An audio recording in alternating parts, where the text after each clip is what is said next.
কিন্তু এই দিনটাই আসলে আমাদের জন্য কথা বলাটা খুব কষ্টকর। আপনারা সবাই এতক্ষণ ধরে কথা শুনে যাচ্ছেন, অনেক ধৈর্য ধরে। অনেকের মনোযোগ সম্ভবত থাকছে না, বাট সবার ধৈর্যের জন্য আপনাদের সবাইকে ধন্যবাদ জানাচ্ছি। নতুন করে আমি আসলে কিছু কি বলবো আমি আসলে জানি না।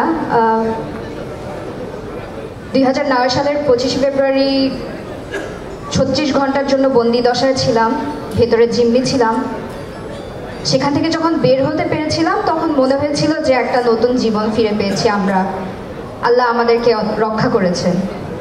কিন্তু আমরা বের হয়ে যাওয়ার পরে আবার নতুন করে মারা গিয়েছি যখন আমি জানতে পারি যে আমার বাবাকে মেরে ফেলা হয়েছে, আমার বাবার লাশ পাওয়া গেছে।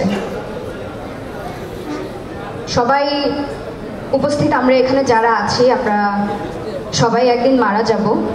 আমাদের মৃত্যু আমাদের মেনে নিতে হবে, কিন্তু কিছু কিছু মৃত্যু মানাটা খুব কষ্টকর। আগের দিন রাতেও আমার বাবা টক শো দেখছিলেন, আমার সেই স্মৃতি মনে আছে। আমাকে কোচিং থেকে গাড়িতে করে উনি নিয়ে আসছেন বাসায়।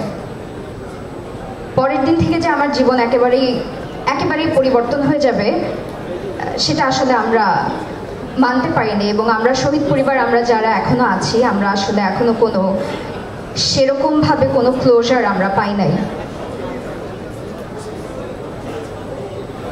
25 ফেব্রুয়ারি যখন আসে আমি আসলে জানি না যে আমরা কোন আঘাতটা নিয়ে কাজ করব বা কোন আঘাত থেকে আমরা হিল করার চেষ্টা করব।